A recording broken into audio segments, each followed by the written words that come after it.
Well, one song that I actually showed the original lyrics of, and it was all rather embarrassing, but it was a song that I wrote when I was 16 or 17, called Billy, and it was about my pet goldfish. I don't know, I mean, when I was a teenager I wrote mainly pretty generic love songs for boys I had crushes on. Or even just not even boys I had crushes on, just because I thought that that's what songwriting was to write a love song. And actually, you know, I still think that kind of is what songwriting is about a lot of the time. People connect to love songs.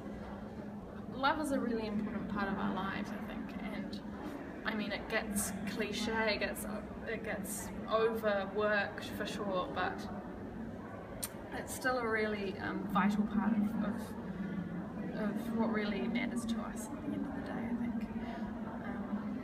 Totally, I agree. Is there, when you need a creativity or some kind of a burst of creativity, is there a particular point, even particularly a literary reference that you turn to spark that creativity if you're having a block?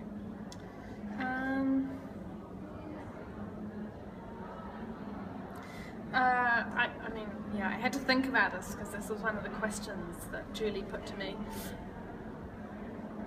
And you know, I've definitely gone through periods for months where I haven't written anything, and I'm feeling just like disillusioned and uninspired. And I guess all you can do is keep working at it and hoping that you're just gonna get through whatever funk you're in. So I like this quote, which is something like,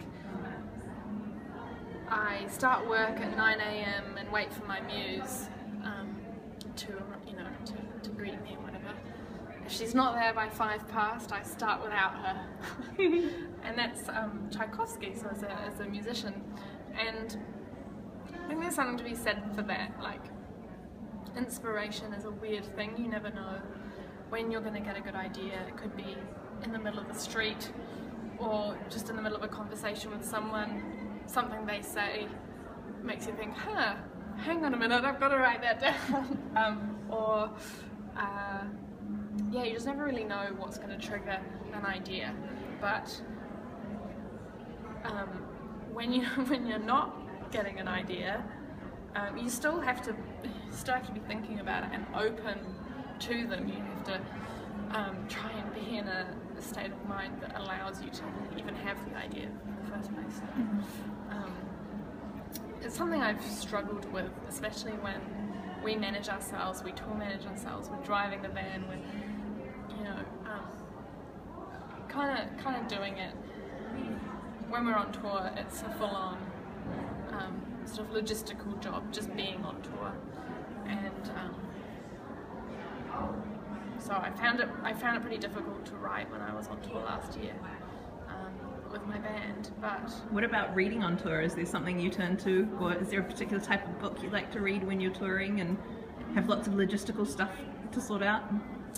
Generally, I quite like short stories. I like collections of short stories because they're kind of easier to deal with a little bit, and you know, they don't take a whole lot of time, which you don't have a lot of. You pretty much just sleep whenever you have any free time.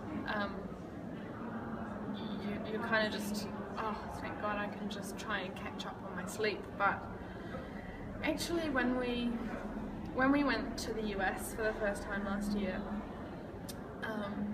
I went to this cool bookstore in Portland and bought East of Eden. You know, I was feeling very like, oh, I'm on the West Coast. I have to Steinbeck country, and that was such an amazing read to be in the van reading, you know, this like great American epic novel, tramping through the same country that it's sort of written about, and that really almost kind of made the whole month for me, just reading that novel.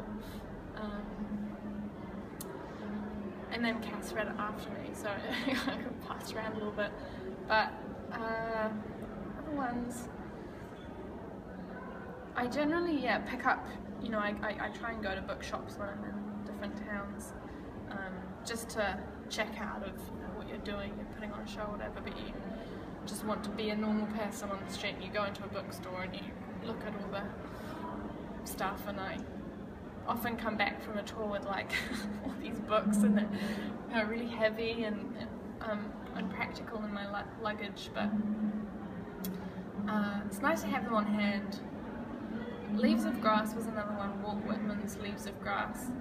I bought a really beautiful copy. It was like red cloth bound, and that's an amazing work. I read like a couple of pages and was just like, wow, I've never even read Walt Whitman before, but this is like so modern and so relevant. And so I bought the book, and it was cheap, you know, really cheap. And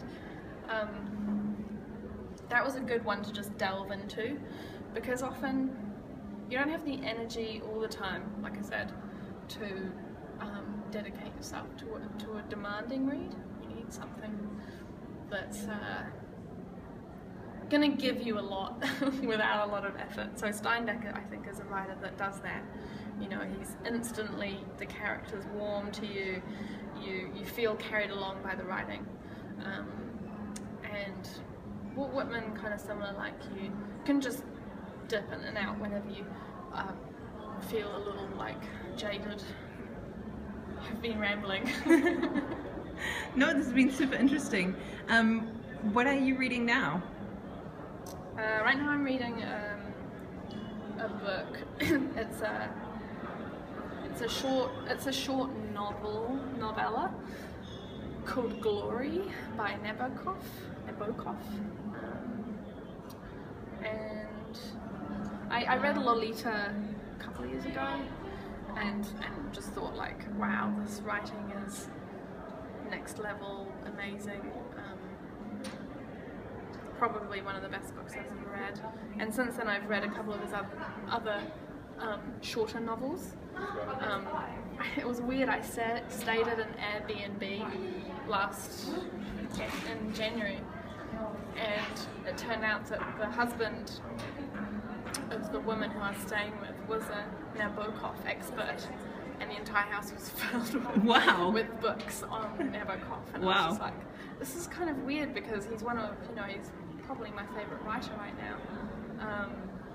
But yeah, the one that I'm reading right now is kind of, it's very funny, and it's I'm doing kind of a bad job of reading it. Actually, I've abandoned it and come back to it, you know, a month later, and I try and read it. I try and read, you know, every night, but it just doesn't really happen. Like, if I'm really honest, my mum is an amazing reader. She's always made time for it, and so I often find myself looking at her like, oh, how can I be a little bit more like that?